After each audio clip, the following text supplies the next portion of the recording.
Hi, friend. Niclas here from Your Audio Solutions. Hope you are doing well and welcome to today's show. On the show today, we have boutique guitar amp maker Jesse Hoff, and he's the man behind the very popular and sought after Lazy J guitar amps. And his amps have been used by guitarists such as Joe Bonamassa, Eric Clapton, Pete Townshend, Beck, and has won awards such as Guitar Amp of the Year, over £1,000 by Guitar Magazine, twice actually. It's a killer amp, and if you ever get a chance to try one, I would highly recommend that you take the opportunity. They're awesome, especially with the reverb as well. So if you get a chance, try them. It was great spending time with Jesse and really get to geek out about guitar amps and especially the electronic side of it and getting to understand more about resistors, capacitor tubes, and how they work together and all that sort of stuff. And if you're into guitar amps, electronics, tubes, and pedals, and whatever the world of guitar amps, I'm sure you will love this interview with Jesse. He shares some great knowledge, so I'm sure you will love this interview. Before we get into the interview with Jesse, I'd love for you to check out the Audio Tribe. There's a link to it in the description below, and you can join the Audio Tribe for free. Just enter your name and email address. And by joining, you get exclusive access to interviews before the public and live Q&As and live streams, and there's going to be more stuff coming the bigger we grow this community. So if you want to get on board now, just enter your name and email address and you are on the Audio Tribe. So I'd love to see you joining and hope you will like it too. And also, please subscribe to the YouTube channel and Apple Podcasts, Spotify, wherever you're listening or watching this show. But that's it. Let's get into the interview with Jesse Hoff.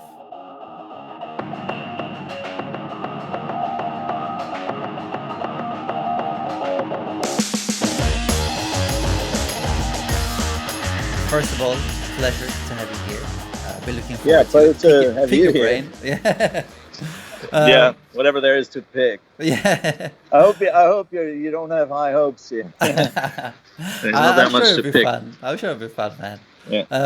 But before we get into all the fun stuff with amps, I think it would be cool to learn a bit more about you. Like, how did you start Lazy J? Like, what's the story behind Lazy J? Why did you start it? I think it started. Well, man, you know where to begin. I mean, it kind of grew into Lazy J because the baby needed a name, kind of thing. Right. It was more like I was fixing amps. Like I was. I think by the time I started at Chandler's, the name already existed, but only just. Right. And I wanted a name for it because of the cruiser pedals. Because I mean the cruiser pedals, I designed them kind of like probably in the sort of mid to late 90s. Right. And I always thought, oh man, because people would come to me with amp repairs, and then I show them the cruiser pedal, and they usually buy one. Right. And I thought, well, maybe I can sell them on eBay. This was all before like social media and all that stuff, but eBay was there, and I thought maybe I can sell them on eBay. And then what happened? I mean, I kind of gave up on it, like, again and again, because I could never think of a name. I thought if I want to sell them on eBay, it has to have a name. You got to, it's got to look like a thing that somebody made, not like a box that somebody nailed together in a shed. Yeah. And it took me a long time to come up. Well, I mean, when I finally sat down and I got lucky and I found the name, it was very quick. But it took me months to get to that point because I tried this, I thought of that, then I gave up again. And I always gave up when, the reason that I wanted to sell these things on eBay was always because I was broke. Right. And I thought, and then things got a little better, and I wasn't so broke. And then I thought, well, I'll think about this another time because it's frustrating me. And then I'd be broke again, and I'd think about it again, that kind of thing. And then one day I had this revelation that came up with Lazy J. I was sitting at the computer and just trying to force myself to do this now, and basically being angry at myself, and that's kind of really yelling at myself, like, stop being so lazy. The lazy seemed to become like a, you know, the main kind of concept in my head was like, you are fucking lazy. You're so lame. Don't stop being so lazy. And then somehow out of that, very quickly, suddenly Lazy J popped into my head. And I liked that because, well, Lazy Jesse, Lazy J. And I liked that because it sounded like a ranch, Right. like a southwestern ranch.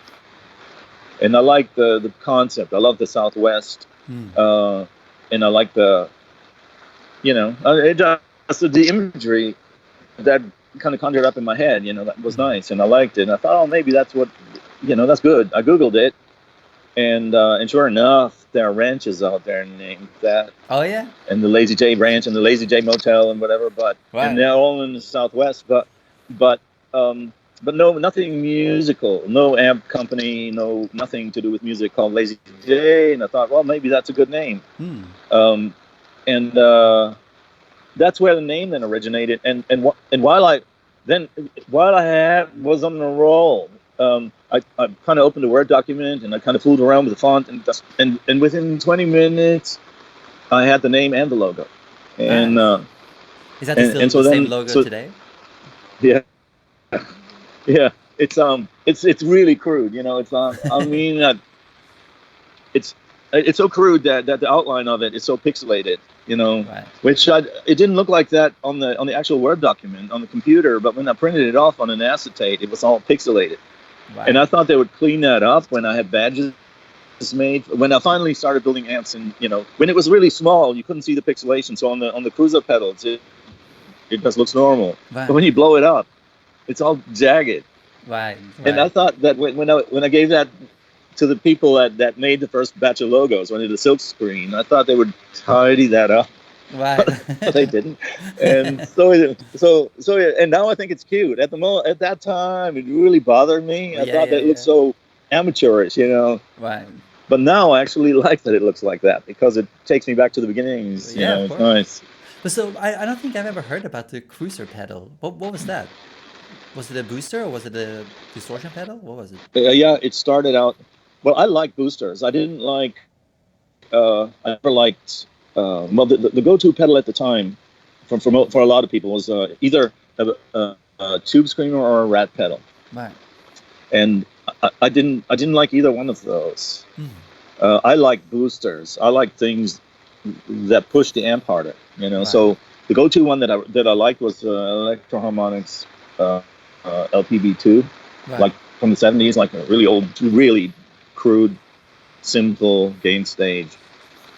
And but they got really loud. You know, when you push your amp, the front end of your amp really hard, it makes everything incredibly dynamic and very loud. Right. You know, the amp.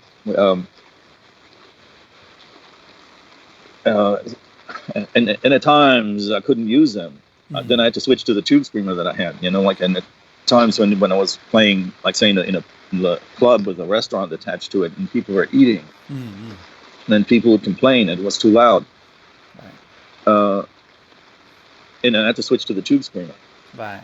That always drove me crazy because to me, it always got smaller. It got more distorted, but it always got smaller rather than bigger.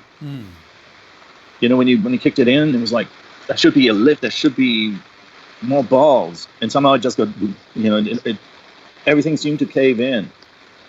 And then I thought, well, maybe I can design something that's sort of based on the booster, where I can start out with a clean boost and then gradually push that into a dirty boost into full-on drive. Right. That was, at the time, you know, when I started doing that, there was the Klon Centaur just come out, and that I'd never heard one, but a lot of people that I really liked, guitar players, were using that, and I thought,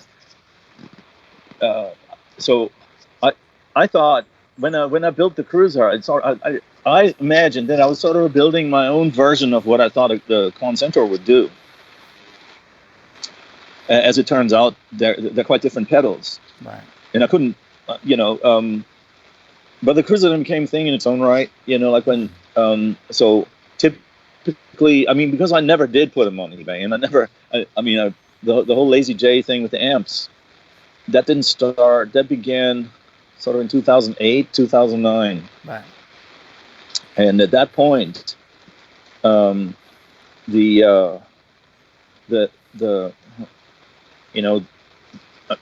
I kind of, by that time I was working at Chandler's. I had some income, so I wasn't really that hell bent on putting that on eBay anymore. Right. But because I was only ever self-employed. I was like at Chandler's. Right. So I called the whole amp service thing, if it even had a name, but I called it Lazy J at that point, So somebody, a friend of mine in South Carolina, had mocked up he'd made a website for me, and I don't know if it's still out there, but it was for a long time, even after I'd completely, abandoned that. Right. And that had the Lazy J on it. Amp service, custom pedal building, that kind of stuff, And then when Lazy J, when I started building amps, that's when I started using the name, because the amps obviously had to have a thing on the front. Yeah.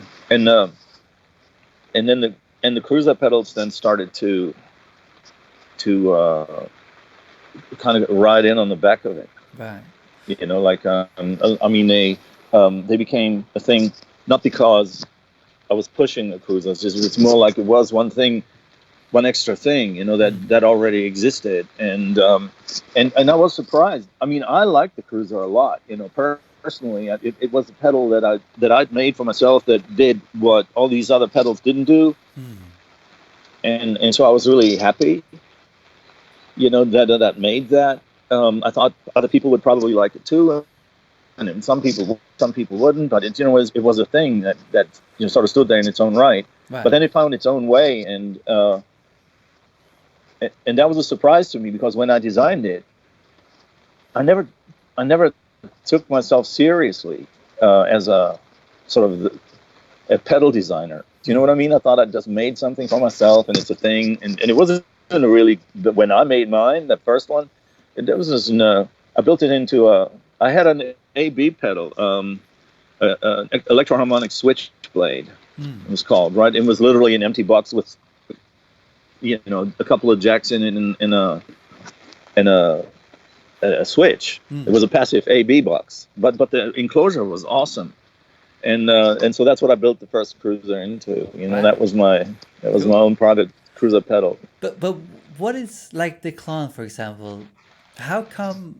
I mean, the thing with boosters, I never really quite got it, because isn't the booster also down to how good your amp is? I mean, if you push a bad amp, will that actually be better? Oh yeah. Well, you must like what you've already got. Right. That if you're happy with your sound as it is, then the booster should work well with that. It should push you better. It should be able. If you push that amp harder, it'll make the amp work harder. It'll push, and you get all the weight and whatever sort of distortion, drive artifacts, harmonics and stuff from the amp. You just use the pedal with a clean boost. You ultimately keep the signal clean. Right. So the signal that comes in from the guitar is clean, and you keep it clean, but you make it bigger, and you push that into the amp, right? So then it's still clean. So there's no distortion as such in that signal as it hits the amp. But then as soon as it hits the amp, it overdrives the front end of the amp. Right. And then that the effect that then has on the subsequent stages and on the power amp make it work really hard. I think it gives you a beautiful sound, Right. And also the way it cleans up when you back off the guitar, and you got that boost on, especially if you have like something like a treble bleed on the guitar that keeps the guitar bright as you roll the volume off. You get a sound that you can't get any other way.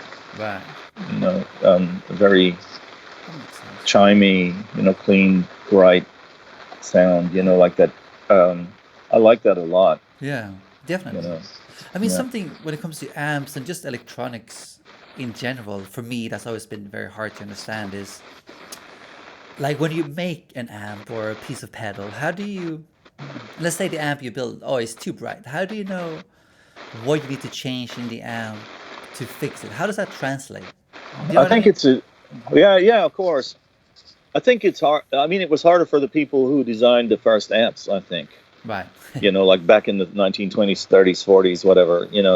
The people who who worked on it then, because maybe they didn't even know what they were aiming for. Like Right. as much as um, it's easier when you have like such a plethora of amps already in existence that have kind of written rock and roll history. They are good starting points. You Right. can take an amp that in my case it was a Tweed Deluxe that I had. It was the only amp I had in the 90s. Right. Um, and I had to try and make that work for a lot of different rooms and a lot of different scenarios. There were a lot of outdoor gigs, and the Tweed Deluxe to me was too much of a. It broke up too quickly. It wasn't loud enough in many ways. Which then got in the way of getting any kind of clean headroom out of it because Right. because you tried to get the volume out of it, and by doing that you drive it more, and Right. then it get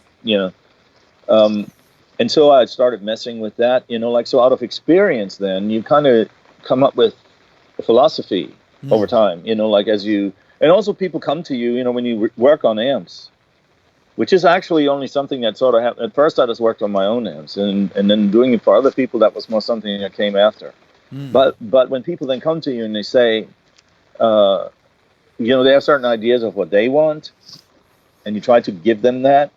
So you start looking deeply into amps that doing things that wouldn't necessarily be what you want from an amp, but like you change amps, you try to get maybe modify them in a way that they would be happy with, Right. and then you learn from all of that. And I think you build up. I think like probably like most things, maybe like recipes or something. You you start with certain ingredients because they already exist, and then you think, oh, how can I make that? And you fool with it until maybe you come up with something good. Right. But is it as simple as, oh, I want my amp to be brighter, that's therefore I need to change this capacitor? Yeah, it Or can be like that. It depends on what you want from it, and sometimes you start like playing with the wrong amp. Like when people say uh, they have a Marshall valve state or something, but they want it to sound like a Fender Twin. right. It's probably the best thing you can tell them is you should buy another amp. Yeah. Sometimes it's not it's not a good platform for certain changes, but if it is a good basic platform for an amp, then the topology of an amp is of any kind of say take an amplifier. It doesn't matter if it's transistor or a tube amplifier. It's like you have the signal comes in, you have gain stages, the signal gets passed down the line. You have a gain stage, you have tone shaping stages.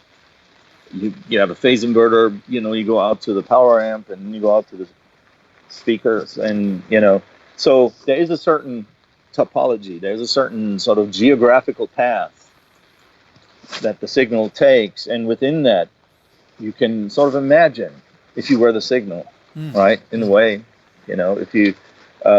So there's like, say for example, if you wanted more brightness, what makes what is the difference between a bright channel and a normal channel, say in a Fender amp, Right. and it just comes down to one little capacitor, Right. where you take some brightness and pass it around the volume control, so that even as you turn the volume control down, there's some high end that gets passed directly to the output. So you can, just changing the value of this capacitor or taking it off altogether, or maybe having a switch where you can switch in different values, can make an interesting difference to your amp. So there are those things. That's super interesting. I didn't. Yeah, I mean that makes sense, I guess.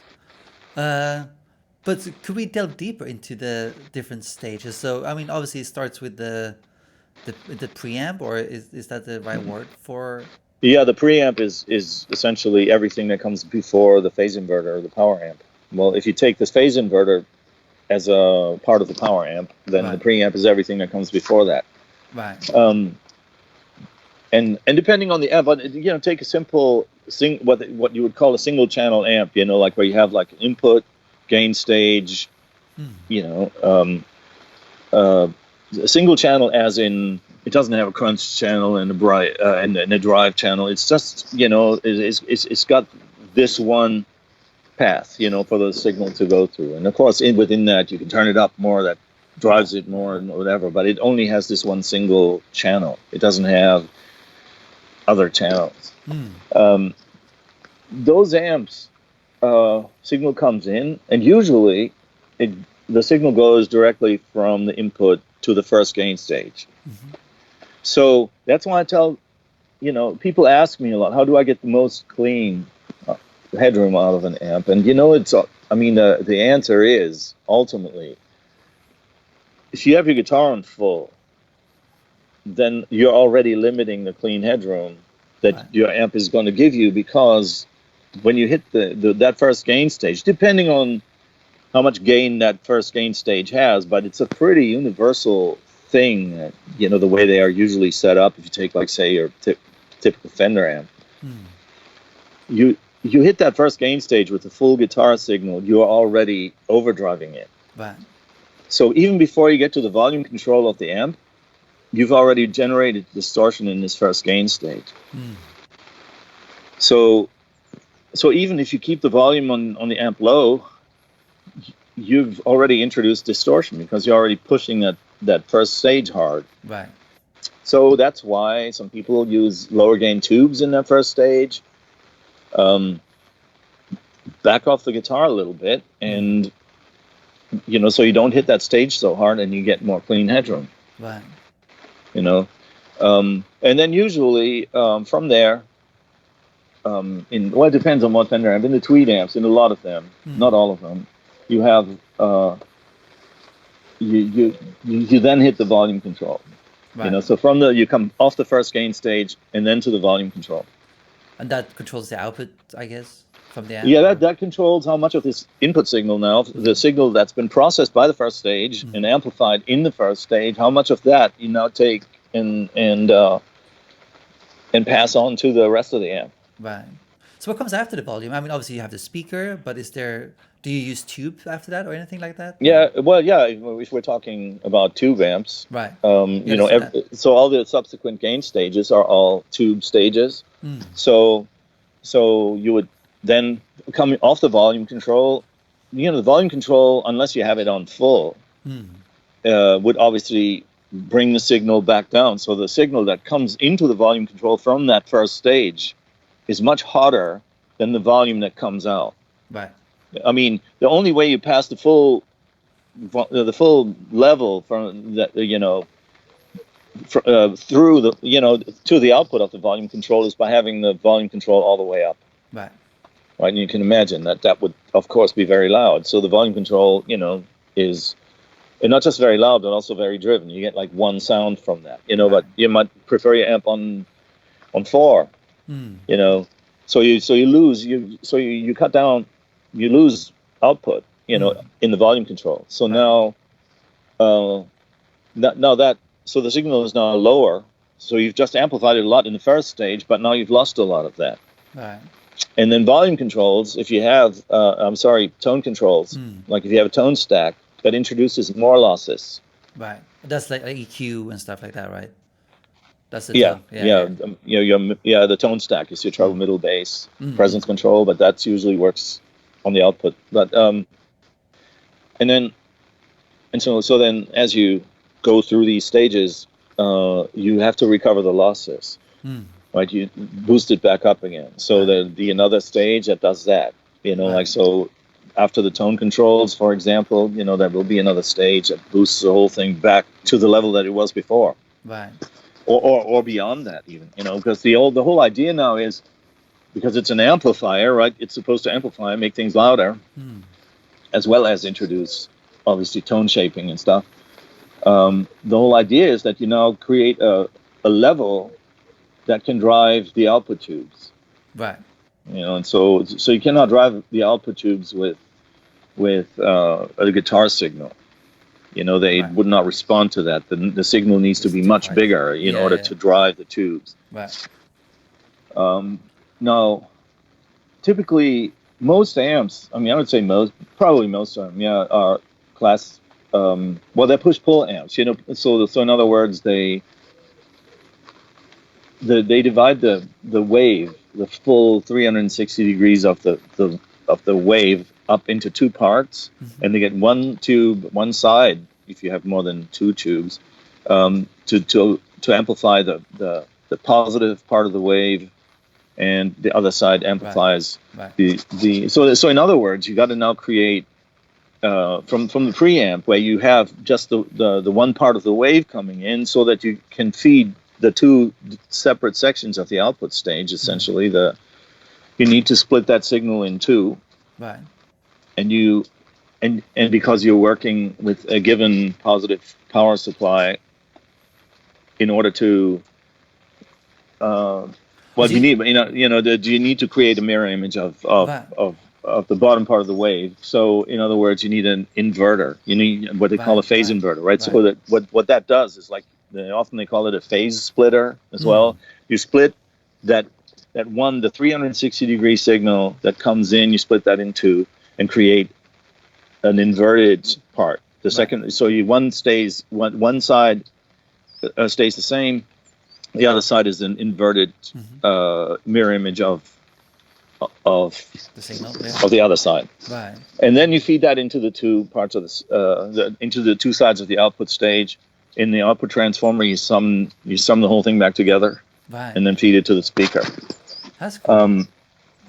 So it's and the people who came up with all that stuff, when if you consider that they started with nothing.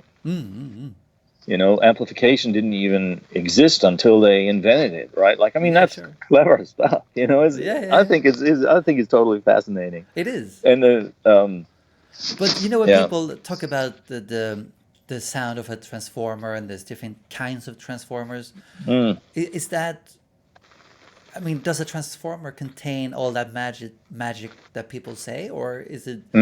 Is it? Okay, they can do, yeah. Right. Certainly the quality of the steel, right. The windings, how it's wound. There are different techniques of winding it. So when we talk about a transformer, typically we're talking about a primary winding on one side, and then the secondary winding, which has a ratio to. So the idea is to transform what the voltage that comes in into let's say you have like a high impedance scenario on one side of the transformer. We have high voltage and low current, and to transform that on the other side into a low voltage, high current, low impedance scenario that will then drive the speaker. Right. The way that is done in the transformer, which is transformer is essentially a passive crude device. It's a steel core with wrapped with windings with wire wrapped around it. Right. But it's called interleaving. Like where you can wind parts of the primary, then wind parts of the secondary into the same winding. Right. Without touching, they don't touch each other. They don't short out. And so that the primary and the secondary are like kind of woven together like that to minimize losses in the transformer.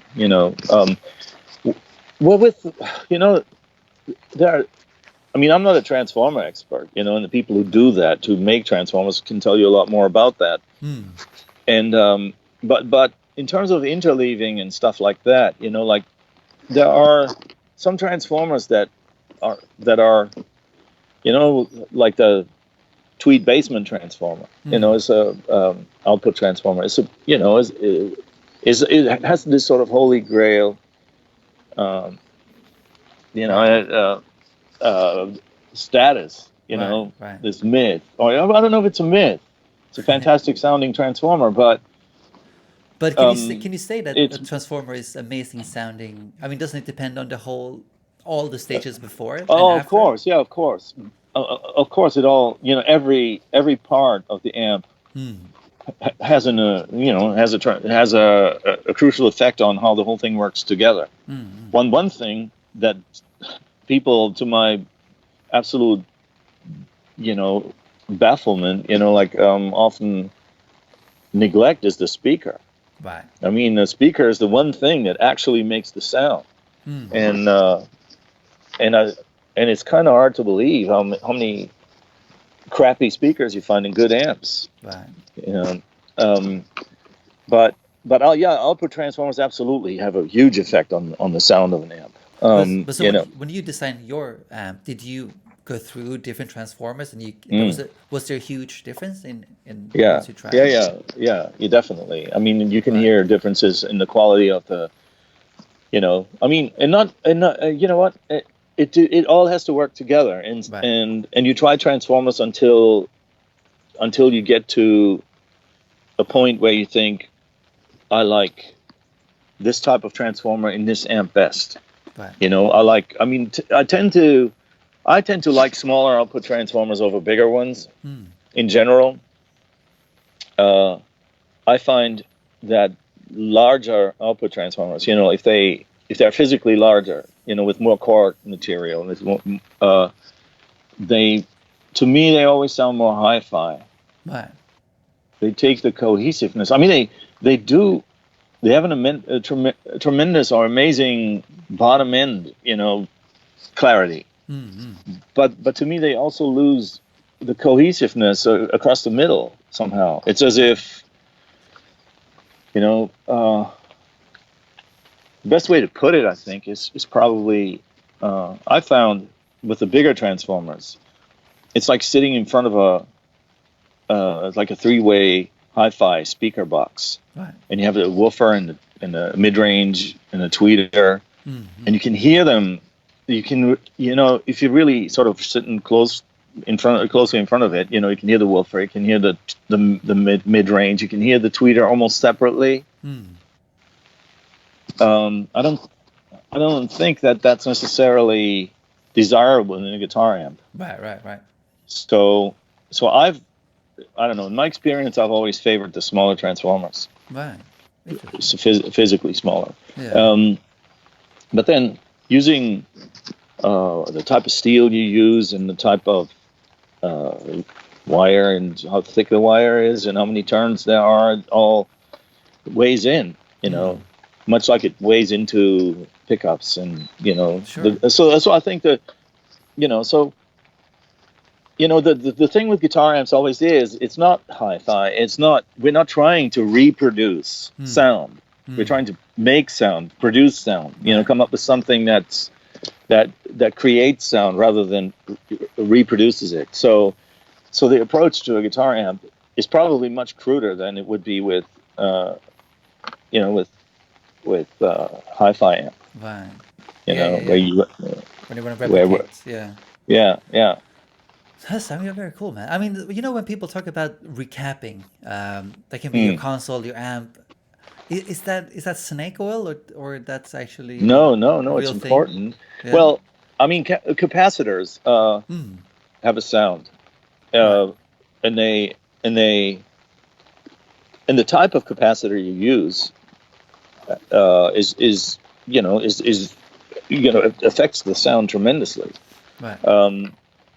So, obviously recapping an old amp that has bad caps in it is absolutely crucial. Right. Like coupling caps, people came to me all the time, with old Foxes and whatever, and they said, "Oh yeah, but don't change anything," and it sounds awesome, but don't change anything, but fix it. And I'm like, well, if it's so awesome, then why did you bring it to me? The whole point is, but also, I have to say that even though, of course, I can understand why people are so precious about it, because of all the collectible value and all the hype and everything. Right. But, if a capacitor is supposed to, like a coupling cap, which passes the signal from, if you take the signal from a gain stage, right, when it appears on the output, on the plate of that tube, you gotta take the signal off of that somehow, right? Now the signal is riding on top of very high, what they call the B plus, the operating voltage, the DC, that makes the tube work. So the signal is superimposed onto that. The capacitor takes it; it blocks the DC from coming through the capacitor, and only the AC part, the signal part of the, passes through to the next stage. At that point, you can influence the frequency, because caps like to pass high end. So if you want to pass more low end through a cap, you need a bigger value cap. Right. So if you want to lose bottom end out of a stage, you can do that by you choosing a smaller value cap. Right. Interesting. So now, if you have a cap that's leaking, which you have in old amps, like those yellow Astrons that you find in most old Tweed amps, I've never seen one that wasn't leaking. Right. And by leaking, I mean the DC that it's supposed to block off the one side is coming through. Ah, I see.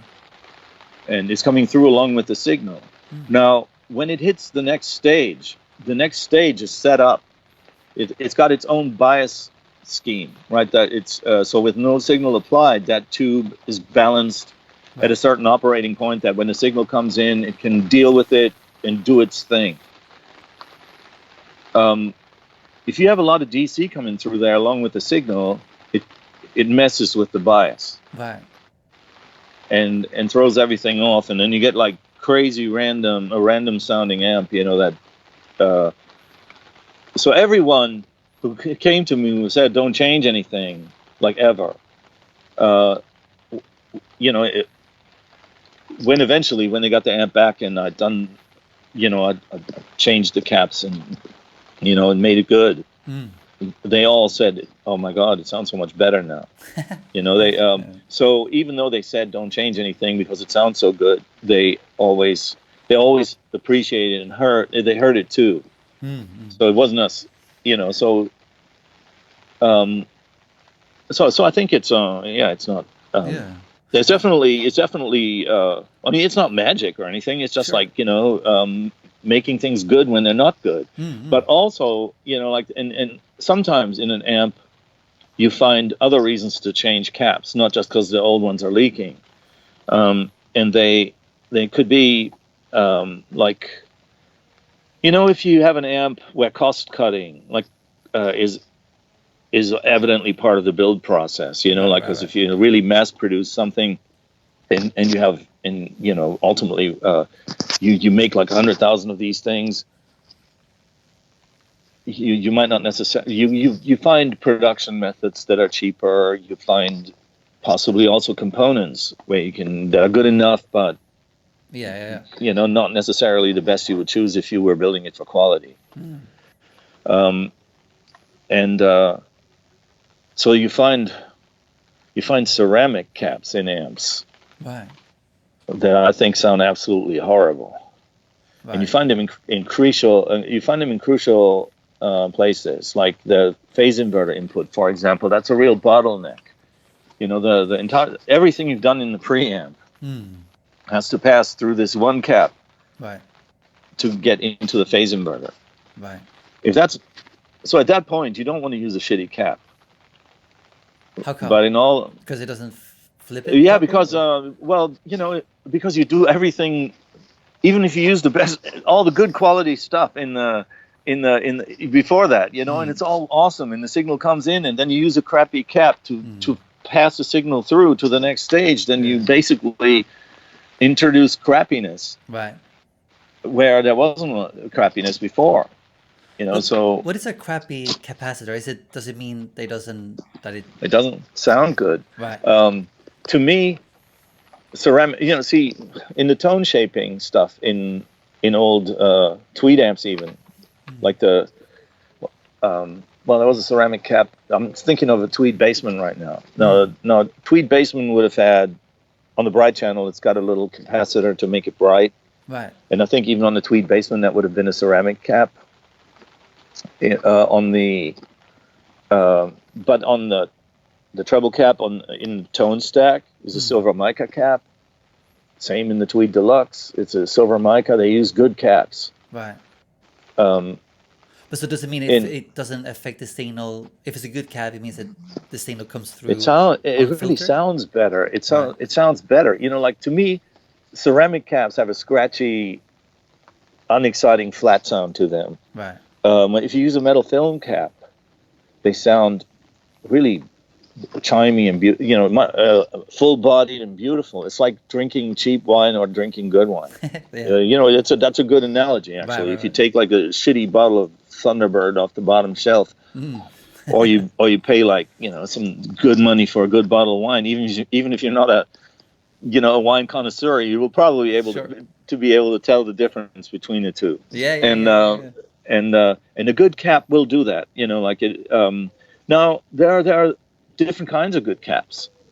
You know, like and so there's some people that really like Sprague orange drops. That was a real thing for a while. Right. Other people like other things, but the quality of the caps that in the amp do make a difference. And and it's also the cost. You know, a ceramic cap will cost you pennies. Right. A silver mica cap will cost you, a bit more. lots more. Yeah. I mean, literally. It'll cost. Where a ceramic cap is 10 cents, a silver mica cap might be $1. Wow. Times 100,000. If you build 100,000 amps, it makes a difference. Yeah, of course.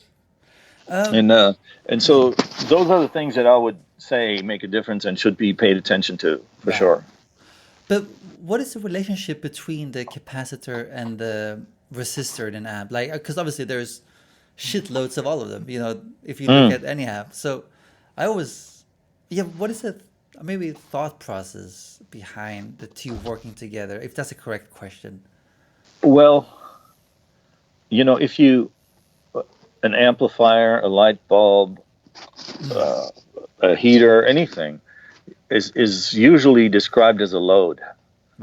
Right. The load. If you take the power that's coming out of your wall and you have like two wires, a live and a neutral, if you short them together, it'll blow all the fuses out of your house. Right. The only way you can put those two wires together is by ultimately putting a load in between. Right. Something that controls the current flow, and thereby makes whatever you put in between work. Right. So an amplifier is a load, a light bulb is a load. Right. And this load essentially has a resistance, right, or an impedance, and that's what stops the thing they're shorting out and blowing the fuses, right? Because it controls the current flow. Right. Now the whole idea in an amplifier is it's interesting. I mean, where do you begin with you see, with current flow? What happens is you just to be very crudely, you got to think of electrons, right? Mm-hmm. Electrons live in the ground, and they're negatively charged, and they're attracted. Like anything in life, in the world, is seeking to equalize potential. So if you have like an empty bucket and a bucket with a lot of water, and you connect the two, they're trying to seek a level that both of them then will have this, the water level will be even in them. It's the same with electrons, hence lightning, right? Like when a strong positive potential builds up in the clouds and it comes close enough to the ground, the electrons will arc out to seeking to equalize the potential, and And so in an amplifier, shoot, you know, when they started making light bulbs, right? They you know, they had basically just a filament inside the light bulb and that filament, you know, essentially that filament had a resistance, and that resistance would make the wire glow, but it wouldn't make it burn out. The whole idea was to control how much current flowed through the wire. So by making the wire like have a certain resistance, you could control the current that went through the wire. But they found that the you know, the material they used initially would burn, and it would blacken the inside of the glass, and these light bulbs would go very dim very quickly. So then they tried to figure out how to, you know, attract all the soot from this burning filament to just one point in the glass. So they introduced another electrode in the glass to attract the soot away from the glass, attract the soot to this one point rather than all over the glass. And then what they found was that they accidentally had created a diode. That current was flowing away from the filament through the vacuum to this other electrode. Now, to get from there to amplification is only one more step, really.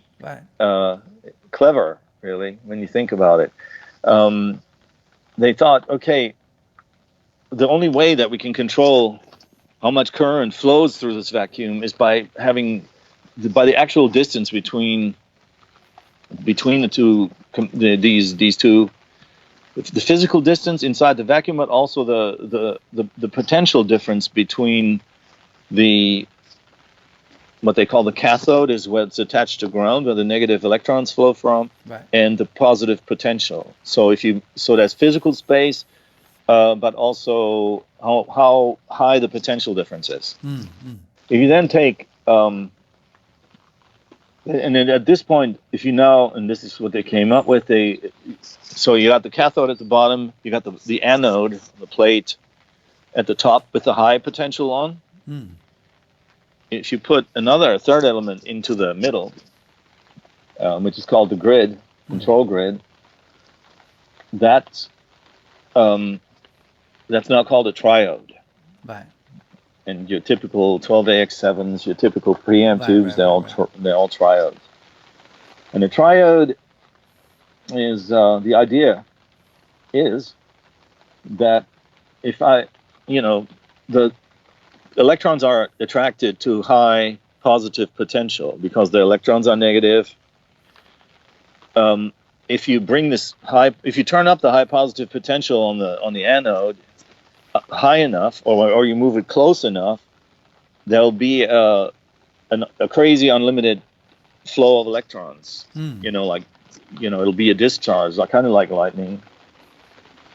What they came up with is, like, you put this control grid in between and make it negative, it will repel the electrons back again, because opposites attract, but, likes repel. So the negative electrons, while they want to go towards this positive potential at the top, if you put this negative thing in between, the electrons, it will hide this strong positive potential from the electrons somewhat, right? So if you then adjust how negative you make that, you can allow, kind of like a faucet. That's why they call tubes valves in England. It acts like a valve, right? So it's kind of like turning a faucet up and down. So you can either have a lot of electron flow by making this grid less negative, or you make it more negative, it holds the current flow back. Now we have a valve. Now we're very close to controlling the current flow. And now we're very close to amplification, because if we now superimpose the signal onto this negative, this is the operating point that you set on this, the negativity on this control grid, right? That you've preset. now controls the current flow, makes it manageable through the tube. But that's just a steady current flow now. Right. An idle current, right? Kind of like the tick over on your car when you're sitting when you're not actually driving. If you now superimpose the signal onto this negative potential, the signal is AC, so it goes up and down. And every time it goes up more, it turns the tube on more. Current flow increases. When it goes negative, decreases. So the current flow inside the tube begins to take on the shape of the signal. Right. And then at the top, because the current flow inside the tube is much bigger than the signal that's controlling it, you now have a bigger version of the control signal, and you can tap it off the top with a capacitor. Now, the tube, in order to set these operating points on the tube, you cannot just attach the cathode to ground and the plate and the anode to the high positive potential on the transformer. The tube would just fry. And so in order to control that, you need resistors. So you basically stand the tube in between resistances, so there'll be a resistance. So instead of having the cathode of the tube planted on the ground, it's suspended in the air, so to speak, on top of a resistor. And at the top, this is what I'm talking about, a regular amplifier stage now, with a and at the top you have what they call a load resistor, a plate load resistor. And so the tube will then be suspended between the high B plus, the positive potential, and the ground. Right. And that's what sets the operating parameters for this tube. And so that's why these, what we call RC stages, R for resistor and C for capacitor. So that's your typical gain stages. They consist of resistors, capacitors, and tubes. That's fascinating, man. Thanks for explaining it. I wish I'd invented that. Yeah. Much cleverer people than me came up with that 100 years ago. Right. But so when the tube, gets warmer, like it heats up, does that mean? Yeah, what does that mean then? Like, because people also say, oh, when the tube is warmer, it sounds better. But what's the effect on the actual electricity or the signal when it does get warm? Well, temperature affects current flow or conductivity. Right. So and it has an effect. It doesn't necessarily have a positive or negative effect. It just has an effect. Right. And so when an amp gets hotter, I remember especially one guy, he played in a AC/DC tribute band, and he had a 100-watt Marshall, and he said, man, after the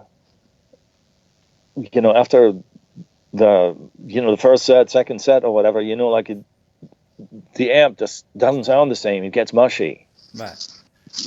That's what he heard, from the tubes just cooking, and and he didn't need 100 watts anyway, so he made a change to the amp where I used it, because it's got 4 tubes in 2 pairs. Right.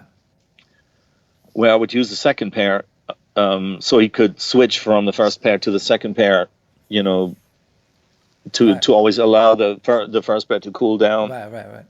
And keep the tubes fresh. The amp just became less present, Right. from running hot like that, and so it took the sort of the high end or upper mids attack went kind of it just, the whole thing just kind of got mushier, Right. And so it can have that effect. Yeah. It all depends on how you play and how what kind of amp it is and everything, Right. But overall, the thing always is, I think there's no real magic to any of it. It's more like whatever it is that sounds good to you, that should be your thing. Right. I always try to get people to, instead of just sort of, paying more attention to what they read, I wish they would sometimes pay more attention to what they hear, Right. literally, and say, no, I like that though. I know they say these are shit tubes, but I actually like the sound. Yeah. So who cares what other people say about what these tubes are, what this does or that does? Yeah, exactly. There's this whole idea. I personally find if I change ceramic caps out of an amp, and typically you find them in the high end ceramic caps. Well, if you replace, you often find them in the like you have a tone stack that separates treble, middle, bass. The capacitor that often couples the high end through the amp will be in many amps it'll be a shitty ceramic cap. Right. If you use a silver mica cap there, to me that sounds like the difference between smashing glass or pinging it.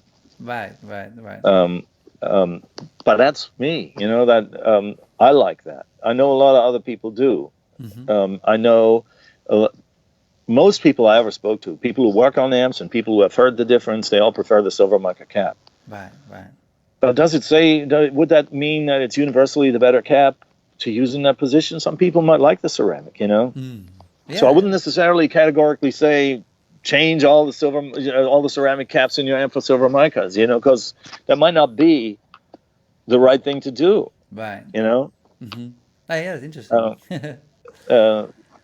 Yeah, I honestly believe, that people need to find, they're on their own personal journey, with amps in life in general. Yeah, you got to find what that is that works for you. Exactly. And then that's the only way I think you'll ever be happy, really.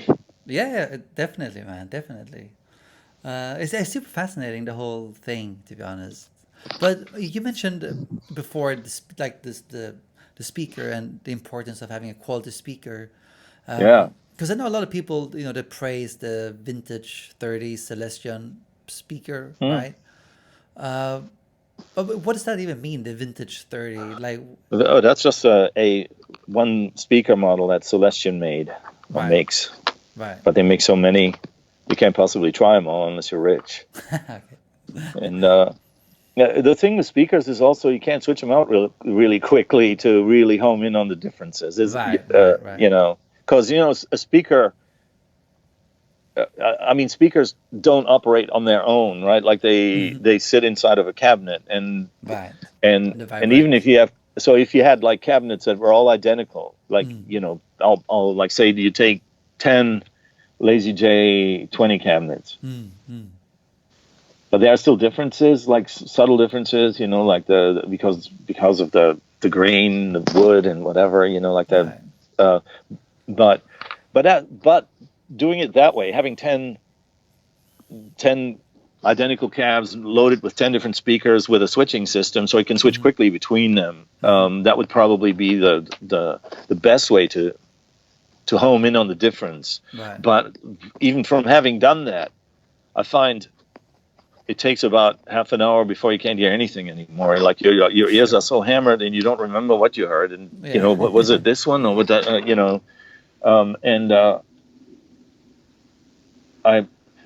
the truth is you cannot categorically say there is the best speaker and this is the best and this is what you put in every amp and it'll be the best.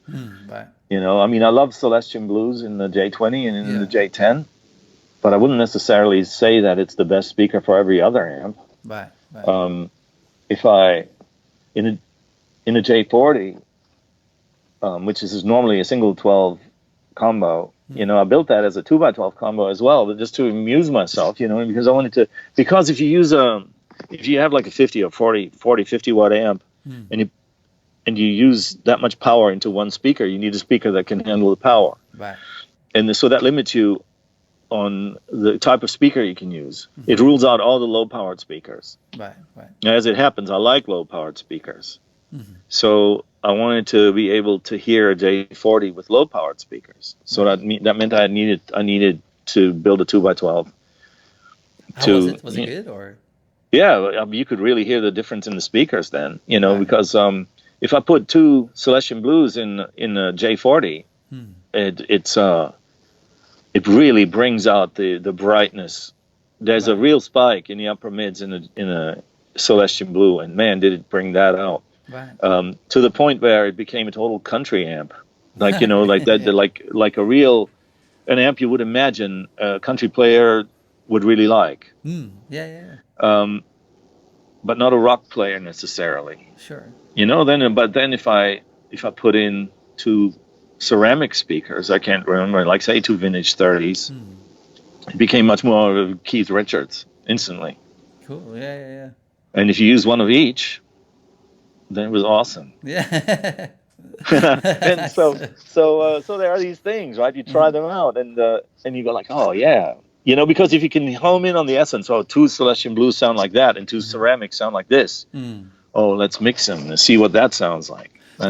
And you can come in, that's what I mean about recipes, Sure. right? You kind of put some stuff together, and Yeah, yeah, it yeah, works really exactly. well. But what's the thing with FX loops in amps? I cannot remember if the Laser J has an FX loop. No, they don't, not typically. Yeah. In order to have an effects loop, you need low impedance. Essentially, you need a low impedance path. High impedance, you cannot. High impedance degrades the signal very quickly. High impedance Right. means high voltage and low current. Right. Right. You cannot run any kind of long cable runs out of that. Sure. And low impedance means you can take the signal to the front of the stage, back again. So there, but if you have like a typical amp that's from top to bottom a high impedance scenario, which most tube amps are, then you would have to create a low impedance point in there for you to take the signal from, but that changes the amp. Yeah, but why do you want an FX loop anyway? I don't really never got it. I know you can run the reverbs, whatever, through it. That's the Yeah, most common use, but I don't really. Why is it the better than having it on the chain? Through a well, an pedal. effects loop, certain effects work best the later in the signal path they come. Right. So take an amp that doesn't have reverb, like the old Tweeds, for example, right?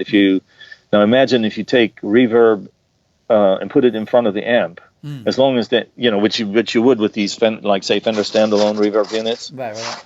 If you put that in front of the amp, as long as everything's clean, that'll sound good. But if you drive the amp hard, then the reverb will now go through the same process as the rest of the signal. Sure. Right. So if you start overdriving the amp, you overdrive the reverb. Right. Right. Right.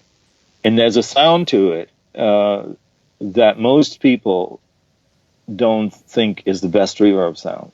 Right. Right. A lot of people think it's not desirable because if you get your distortion, that you get from all the drive from the amp, and you do that by turning the amp up, the reverb then also undergoes the same process. Right. And to my ears, if you do that to an extreme, it makes the reverb into a more distorted kind of mess that hangs on the end of the note rather than surrounds it. Right. Right. And so when you have the reverb as late in the signal path as possible, like just before the phase inverter, typically that's where it would go. Right. Then all your all your tone shaping and everything else has already been done by the time it gets to the reverb. Right. It's a much better way to keep the reverb clean. But so is it a clean copy of the input, or is that an accurate thing to say, or is not? The reverb. Oh yeah, like the FX or loop you mean like chain. Well, so if you have an effects loop that sits right before the phase inverter, and say in the J40, for example, you could put an effects loop in there because the whole tone stack scenario is low impedance. Right. So there is a point just before the phase inverter where you can come out and have an effects loop.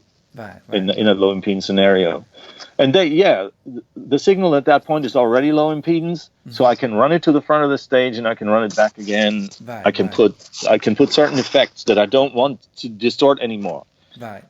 Like like a drive pedal, you really want that in front of the amp because you want it to have the maximum effect on all the stages. Sure.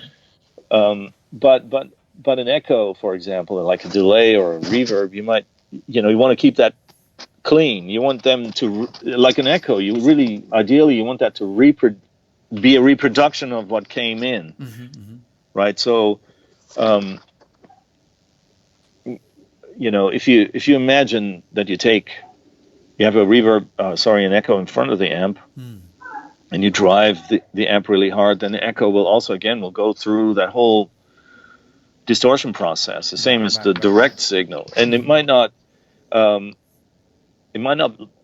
sound that good to you. And if it's in an effects loop, then the signal is already kind of heavy coming in, and then the tape or whatever it is, your delay thing, just makes a reproduction of that, rather than the output of that being distorted, and and making the actual reproduction dirty. It's actually a clean copy of what came in, if you know what I mean. Right. Yeah. Makes And sense. then so that's what effects loops are. Yeah, and so that I understand why people gravitate towards effects loops if they can have them. Yeah, exactly. Some people really don't need it. I mean,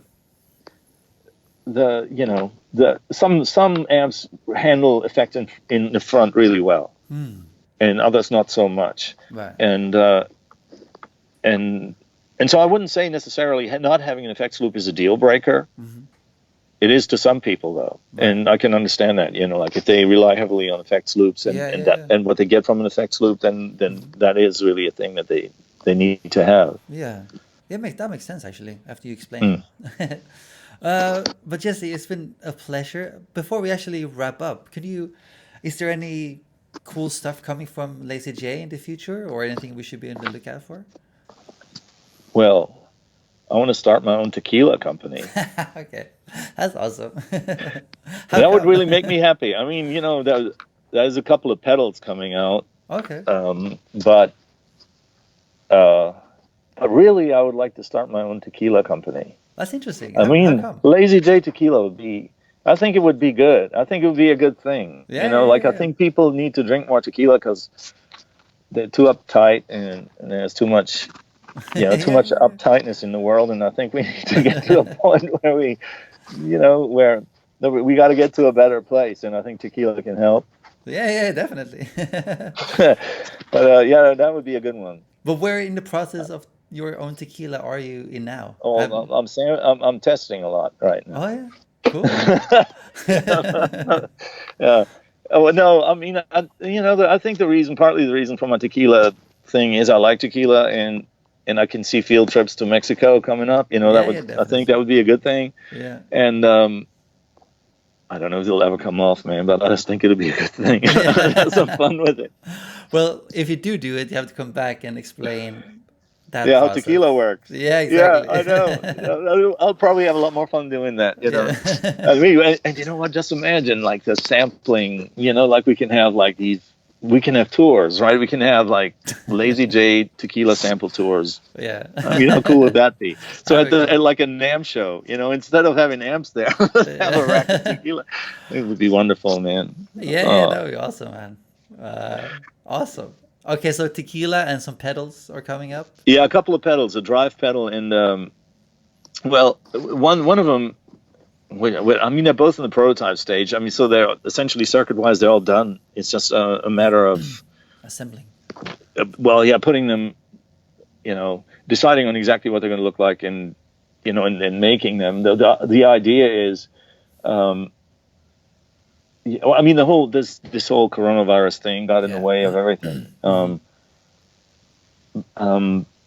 But I want to have these two pedals out. Sort of want them to be affordable, more, the cruisers are, because there's so much hand wiring going on in the cruiser, they're it's difficult to make them any cheaper than they are, and so there's a lot of you would have to completely redesign the cruiser, and that's a road I don't want to go down, because it is what it is, and I love it the way it is. But these the two new pedals, I went into with that in mind, and they're going to be smaller. They're going to be on like a single, MXR sort of distortion plus kind of footprint, the smaller boxes. And and I think I'd like to make them available on a larger scale, so that they could be available in stores, or so that people could actually. But see, I'm not a businessman, so I have a really hard time getting anything like that off the ground. Right. I like to tinker with things and where to take it from there. So that's the hardest part for me, man. Right. Yeah, I understand that, man. But people should be able to look at least, and Yeah, if they want to be, that. I mean, I'll make once it really gets up and running, I'll put it on the Facebook page or whatever, to let people know. Awesome. And hopefully they'd be interested. I think so. I mean, but overall, I think this is a good, this is probably a good note to end things on anyway. Sure. Like I think, so we talk about amps, we talk about tequila and pedals and everything. I think all of it, and this is the most wonderful thing about the whole Lazy J thing, the way it's happened and the way it sort of came about, is really that it's become a family, and that part of it I love more than anything. Right. Is that people that I don't even know, that I'll never meet because they live literally so far away, and they're talking to each other, and they're not just talking to each other about amps. They talk, I mean, the world is it's a beautiful and sad place all at the same time. And the more people can reach out towards each other and help each other and empower each other and big each other up, and that's what I believe in. That's what I think everything I do, I would like it to be about that. And I think Lazy J has become a little bit like that, not and that makes me happy. And if I can, push that into, if I can help keep doing that and make other people, or maybe inspire other people to do that too, that would be a good thing. That'd be a really. I want that on the T-shirt. Yeah, exactly, man. That's I see your point, and I totally agree. It is awesome, and I'm glad you have been able to create that around. Yeah, hopefully we can do more of it in a good way. All about positive values and things that help people. Just be happier. And it doesn't take that much to be happy. I think often we are looking in the wrong places. Yeah, definitely, man. Definitely. Well said. And yeah, awesome. That's what I want. That's what I want. Yeah, for sure, man. Well, Jesse, thanks again for taking your time. It was a real pleasure. Yeah, man. Thanks for we finally made it happen. Exactly. Thank you, Jesse. It was awesome talking to you, and hope you, the listener, got a lot of valuable information from this interview as well. I know I did, and it was great to learn more about the electronic side. That has always confused the hell out of me, but I think I understand it more. I need to go back to the interview and listen again to really understand it, but I hope you like it. Again, please join the Audio Tribe. It's free. Just click the link in the description below. Just enter your name and email address, and you have joined the Audio Tribe. Also, feel free to subscribe to the YouTube channel or Apple Podcasts and Spotify, and leave a comment as well. Again, a pleasure to having you here this week again. I will see you next week, so take care.